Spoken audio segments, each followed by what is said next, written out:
오늘의 설교 제목은 예수님의 본입니다. 하나님께서 사랑하시는 사람들은 어디에 있습니까? 하나님께서 사랑하시는 사람들은 이 세상 어디에나 있습니다. 그들은 북한이나 중국이나 이란에도 있습니다. 그리고 그들은 쿠바나 소말리아나 러시아에도 살고 있습니다. 하나님께서 사랑하시는 사람들은 이 세상 어디에나 다 있습니다. 정확하게 말하면 하나님께서는 이 세상의 누구나 모두 똑같이 사랑하십니다. 그 어느 누구를 제외하지 않고 하나님께서는 우리 모두를 사랑하십니다. 지난 주일에 우리는 두로와 시돈 지방에 사는 여인의 딸이 마귀에게 붙잡혔던 것을 보았습니다. 두로와 시돈은 이스라엘이 아니고 이방 나라입니다. 그 이방 나라에 사는 여인의 딸에게서 마귀를 쫓아내 주시기 위해서 예수님께서 그곳에 가셨습니다. 마귀에게 붙잡힌 그 어린 여자아이를 예수님께서 사랑하셨습니다. 마귀에게 붙잡혀서 일상생활을 제대로 못하는 아이를 살리시고자 예수님께서 그 아이를 찾아가셨습니다. 예수님께서는 지금도 제자들을 통해서 이 세상의 모든 땅끝으로 가십니다.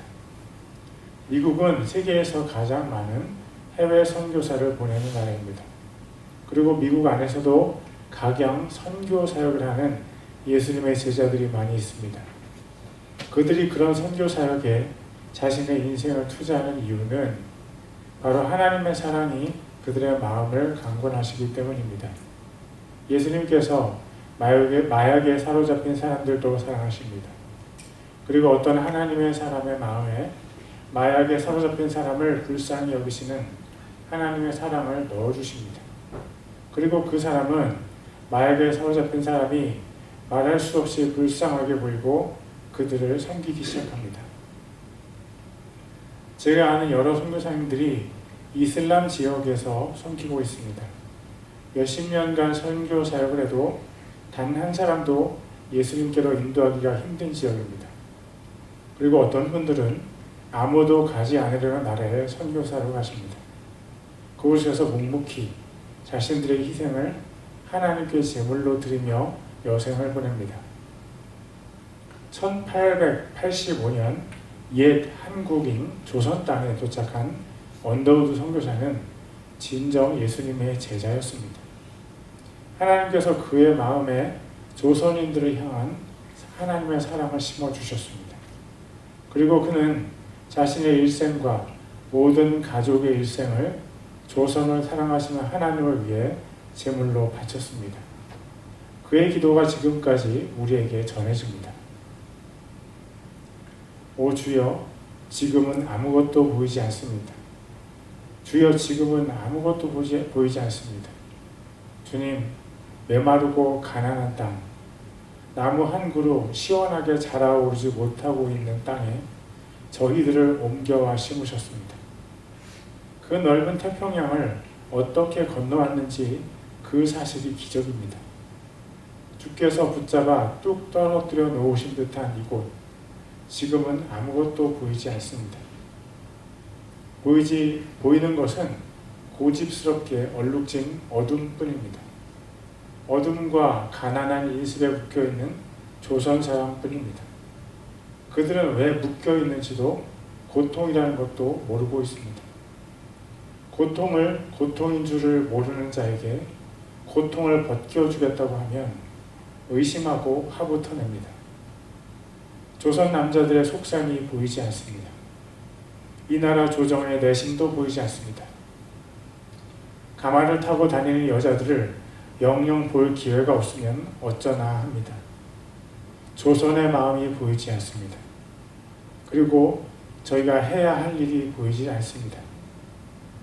그러나 주님, 순종하겠습니다. 겸손하게 순종할 때 주께서 일을 시작하시고 그 하시는 일을 우리들의 영적인 눈이 볼 수 있는 날이 있을 줄 믿나이다. 믿음은 바라는 것들의 실상이요 보이지 못하는 것들의 증거니라고 하신 말씀을 따라 조선의 믿음의 앞날을 볼 수 있게 될 것을 믿습니다. 지금은 우리가 황무지 위에 맨손으로 서 있는 것 같사오나 지금은 우리가 서양 귀신, 양귀자라고 손가락질을 받고 있사오나 그들이 우리 영혼과 하나인 것을 깨닫고 하늘나라의 한 백성, 한 자녀임을 알고 눈물로 기뻐할 날이 있음을 믿나이다. 지금은 예배드릴 예배당도 없고 학교도 없고 그저 경계의 의심과 멸시와 천대함이 가득한 곳이지만 이곳이 머지않아 은총의 땅이 되리라는 것을 믿습니다. 주여 오직 제 믿음을 붙잡아 주소서. 한 사람을 마귀의 권세에서 구원하시고자 예수님께서 두로와 시돈 지방에 가셨습니다. 한 사람에게 복음을 전하는 귀한 사명은 세상의 어떤 사명보다 더 숭고합니다. 한 사람을 영원한 정죄에서 영원한 생명으로 옮겨주는 것은 말로 다하지 못할 가치가 있습니다. 그 영원한 가치를 위해서 지금도 하나님의 마음의 강권하심을 따라 선교지로 발걸음을 옮기는 사람들이 있습니다. 그들이 원하는 것은 사역적인 성공이나 자신의 명예가 높아지는 것이 아닙니다. 만일 그들이 자신의 명예를 위해서 일한다면 그들은 절대 말도 통하지 않는 오지로 가지 않을 것입니다. 복음은 오지에서 더욱 강력하게 능력을 발휘합니다. 마치 빛이 깊은 어둠 속에서 그 존재 가치를 드러내는 것과 같습니다. 생명은 모든 것이 죽어있는 사지에서 자신의 존재 가치를 마음껏 뽐냅니다. 예수님께서는 오늘도 한 영혼을 위해서 험한 땅으로 발걸음을 옮기셨습니다. 마가복음 7장 31절입니다. 그분께서 다시 두로와 시돈 지방으로 떠나 데가볼리 지방 한가운데를 지나 갈릴리 바다에 이르시매. 두로와 시돈은 갈릴리 호수의 북서쪽에 있습니다. 예수님께서 두로와 시돈을 떠나서 갈릴리로 가신다면 두로와 시돈에서 남동쪽으로 쭉 가시면 됩니다. 그런데 예수님의 경로 중에 데가볼리 지방이 등장합니다. 데가볼리는 10개의 도시라는 말입니다. 데가볼리 지방은 그 10개의 도시가 있는 갈릴리의 남동쪽의 지역을 말합니다. 예수님께서 두로와 시돈에서 데가볼리 지방을 지나서 갈릴리로 가셨습니다. 두로와 시돈에서 남동쪽으로 쭉 가면 갈릴리가 나오고 다시 남동쪽으로 가면 데가볼리 지방이 나옵니다. 그런데 예수님께서는 두로와 시돈에서 데가볼리 지방 한가운데를 지나서 갈릴리 바다에 가셨습니다. 왜 그러셨을까요?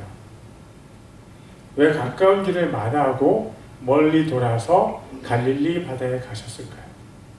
우리가 분명히 알 수 있는 한 가지 단서는 데가볼리 지방을 돌아서 갈 수 있는 갈릴리 바다 쪽에 잃어버린 한 영혼이 있다는 것입니다.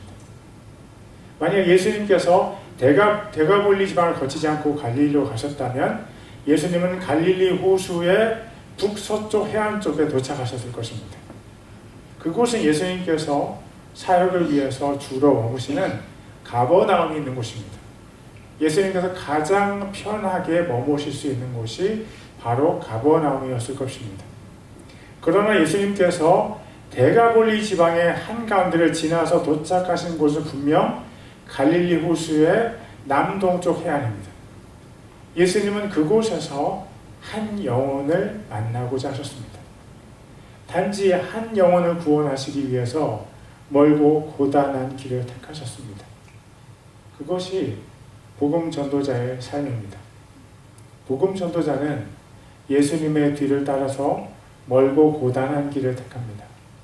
복음 전도자는 오직 한 영혼이 예수님을 만나도록 돕기 위해서 힘들고 미련해 보이는 그 길을 굳이 택합니다.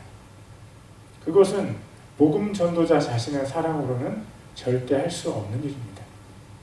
복음 전도자에게 하나님께서 하나님 자신의 사랑을 심어 주셨기 때문에 할 수 있습니다. 복음을 전하는 것은 결코 쉽지 않습니다. 그러나 복음을 전하는 사람에게 하나님께서 주신 특권은 바로 예수님의 뒤를 따라가게 하신다는 것입니다. 가는 길에 고단함으로 인해 눈물을 흘리며 예수님께서 이미 흘리신 피눈물을 볼 수 있게 됩니다. 가는 길에서 만나는 악한 짐승들로 인해 마음의 상처를 입으면서 제자들의 배신과 가족들의 정죄로 가슴이 멍드신 예수님을 만납니다. 매일 가난함과 전투를 치르면서 누구보다도 더 가난하셨던 예수님의 비천하심을 확인합니다. 그리고 한 영혼을 위해서 이 모든 일을 겪으면서 한 영혼을 위해서 십자가에서 죽으신 예수님의 사랑을 만납니다. 그 험난한 길을 가신 예수님께서 갈릴리 남서쪽 해안 가까이에 도착하셨습니다. 마가복음 7장 32절입니다. 그들이 귀먹고 말 더듬는 자를 데리고 그분께 나와 그에게 안수하여 주실 것을 그분께 간청하거늘. 바로 이 사람이었습니다. 예수님께서 그토록 힘들게 찾아온 사람, 마음에 너무 심한 고통을 받고 있었던 그 사람이 바로 이 사람이었습니다. 그는 아무 소리도 들을 수 없었고 말도 제대로 할 수 없었습니다. 사람들의 질시와 조롱을 받는 것이 그의 일상이었습니다. 어느 누구도 그 사람을 위로해 줄 수가 없었습니다. 그런데 그의 인생 어느 날 예수님께서 그에게 찾아오셨습니다. 그는 그날을 절대 잊을 수가 없었습니다. 어느 누구도 그를 진정으로 사랑해 줄 수 없었습니다. 그런데 그날 그의 인생 처음으로 진정한 사랑을 만났습니다. 그분 예수님께서 그를 바라보셨을 때 그는 인생 처음으로 순전한 100%의 사랑의 눈빛을 보았습니다. 예수님께서 그를 바라보셨을 때 그는 사랑의 핵폭탄을 맞은 것 같았습니다.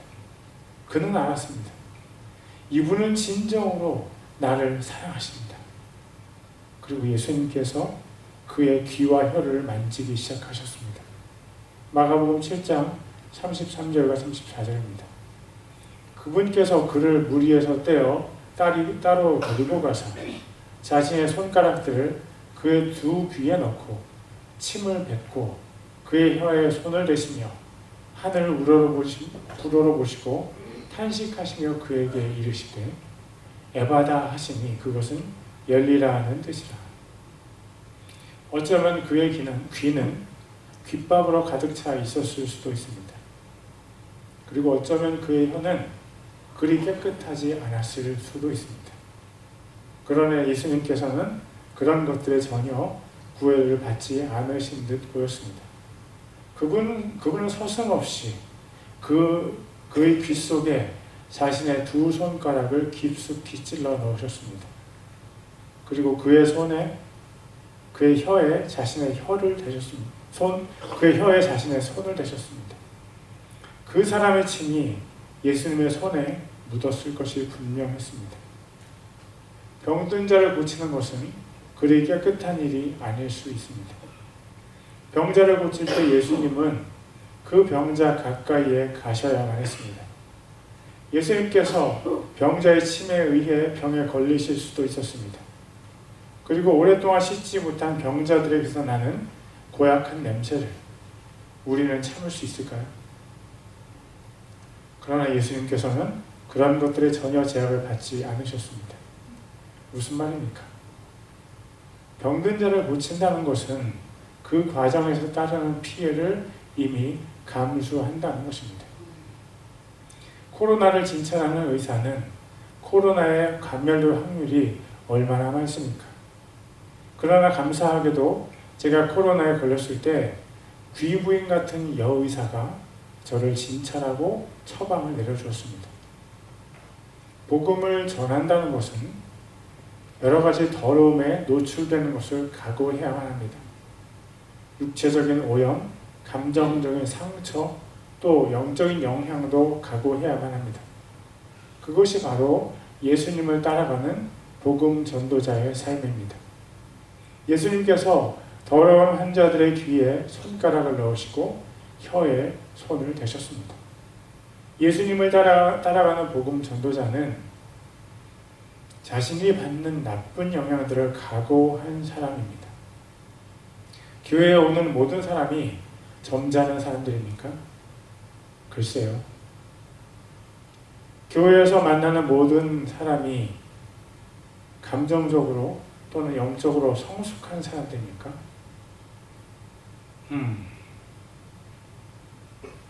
그런데 이상한 것은 교회에 섬기는 사람들이 다른 사람들을 탓할 때가 많이 있다는 것입니다. 여러분 분명히 아십시오. 교회에서 섬긴다는 것은 예수님을 따라간다는 것입니다. 예수님께서 더러운 우리를 안아주시고 닦아주시고 새롭게 해주신 것처럼 우리도 그렇게 해야 한다는 것입니다.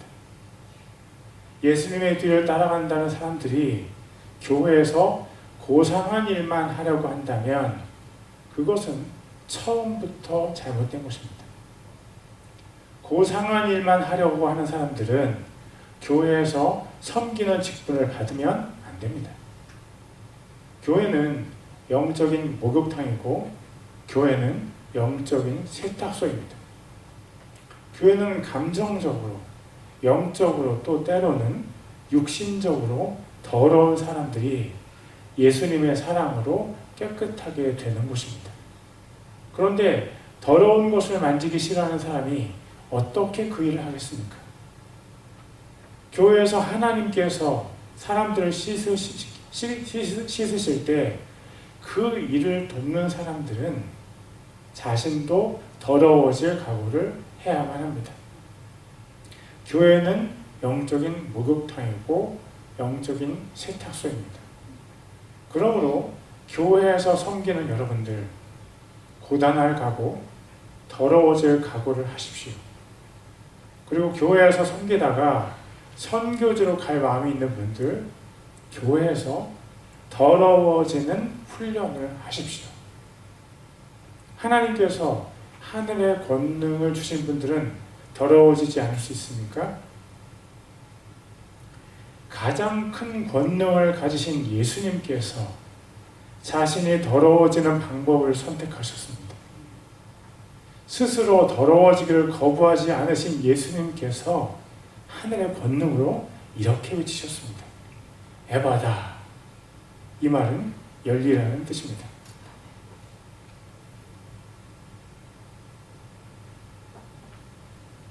예수님께서 하늘의 권능으로 그 사람의 귀에게 열리라고 명령하셨습니다. 예수님께서 성부 하나님께서 주신 권능으로 그 사람의 혀에게 열리라고 명령하셨습니다. 마가복음 7장 35절입니다. 곧 그의 두 귀가 열리고 그의 혀를 묶는 줄이 풀려 그가 분명하게 말을 하더라. 그 사람은 인생 처음으로 진정한 권능에 맞닥뜨렸습니다. 예수님께서 에바다 열리라고 말씀하시자 마치 그의 귀가 뚫려서 사람의 말소리가 귀가 아프게 들렸습니다. 예수님께서 에바다 열리라고 명령하시자 그 자신의 혀가 부드러워져서 말을 시작했습니다. 엄청난 충격이었습니다. 구경하는 사람들은 상상도 못할 엄청난 충격이 그 사람을 휘감았습니다. 그리고 그는 이내 엄청난 격정과 감사 속에 구세주 예수님을 새롭게 인식하게 되었습니다. 예수님은 진정한 구세주였습니다. 예수님은 정말로 하나님의 아들이셨습니다. 예수님은 모든 이스라엘 사람들이 기다리던 그 메시아가 틀림없었습니다. 그때 예수님께서 사람들에게 이상한 명령을 하셨습니다. 마가복음 7장 36절과 37절입니다. 그분께서 그들에게 명하사 그들이 아무에게도 말하지 말게 하시되 그분께서 그들에게 명하면 명할수록 그들이 더욱더 그것을 널리 알리고 또 한량없이 놀라 이르되 그분께서 모든 것을 잘 하셨도다. 그분께서 귀 먹는 자도 듣게 하시고 말 못하는 자도 말하게 하신다 하니라. 아무에게도 이 일을 알리지 마라. 아무에게도 이 일을 말하지 마라. 예수님께서 행하신 기적을 사람들이 많이 전파할수록 복음의 길은 더 막혀갔습니다. 예수님으로부터 기적만을 바라고 수많은 사람들이 예수님께 몰려들었기 때문입니다. 만약 사람들이 예수님의 명령에 순종했다면 예수님께서 모든 도시를 자유롭게 다니시면서 더 많은 사람들을 구원하셨을 것입니다. 그러나 사람들은 예수님의 의도와 상관없이 자기 자신들의 이익만을 생각했습니다. 이것이 은사를 가진 사람들이 조심해야 할 부분입니다. 하나님께서 그들에게 은사를 주셔서 다른 사람들이 모르는 일을 알게 될 때가 많이 있습니다. 때로는 어떤 사람의 비밀이나 또는 미래의 일을 일부 알게 되기도 합니다. 그럴 때 은사를 받은 사람은 그 일을 조심스럽게 다루어야만 합니다. 하나님께서 어떤 일을 알려주셨을 때 그것을 모든 사람에게 가감없이 말하는 것은 어리석은 일입니다. 하나님께서 그 일을 왜 나에게 알려주셨는지 그 사람이 먼저 하나님께 여쭤봐야 합니다. 그리고 하나님께서 사람들에게 말하라는 명령이 없다면 은사자는 혼자 그 일을 위해서 기도하면서 침묵해야 마땅합니다. 하나님께서 알게 해주신 일을 가지고 스스로의 자랑을 위해서 사용한다면 참 위험합니다. 나중에 하나님께서 분별 없고 절제하지 않는 은사자를 책망하실 수도 있습니다.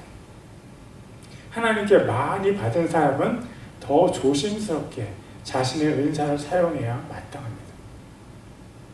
예수님께서 말 못 듣는 사람과 말 못하는 사람을 고치시자 사람들이 예수님을 칭찬했습니다.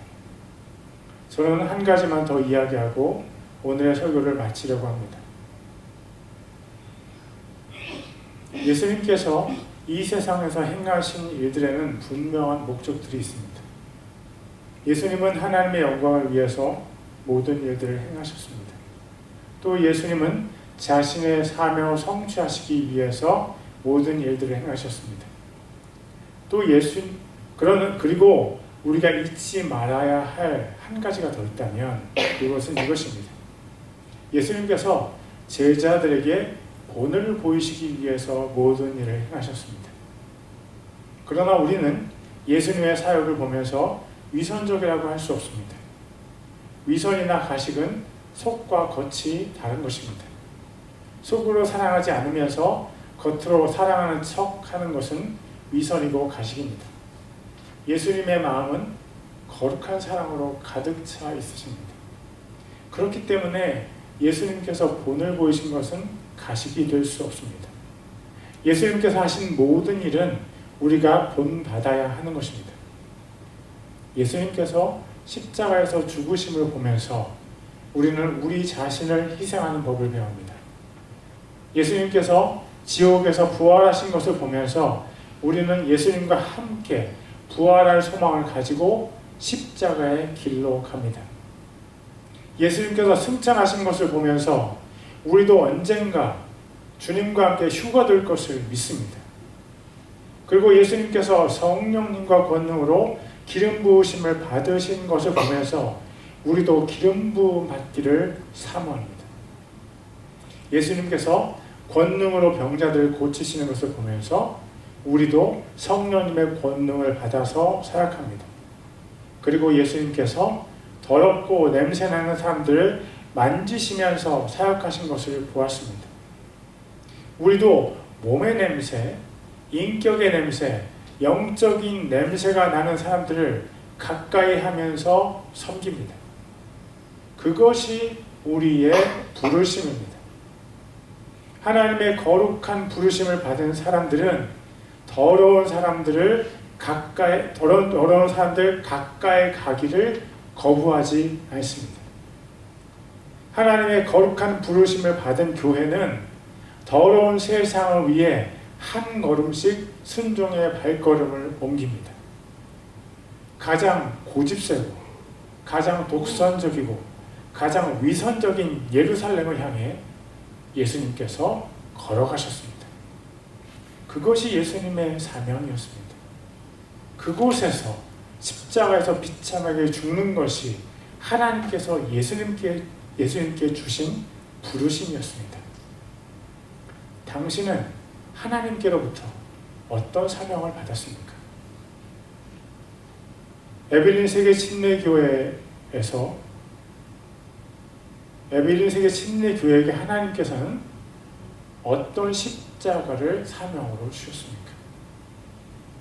그것이 어떤 것인지 잘 모르신다면 우리의 영원한 본이 되시는 예수님을 바라보세요. 요한복음 13장 14절과 15절입니다. 그런즉 너희 주와 선생인 내가 너희 발을 씻어주었으니 너희도 서로 발을 씻어주는 것이 마땅하니라. 내가 너희에게 행한 것 같이 너희도 행하게 하려고 내가 너희에게 본보기를 주었느니라. 기도하시겠습니다.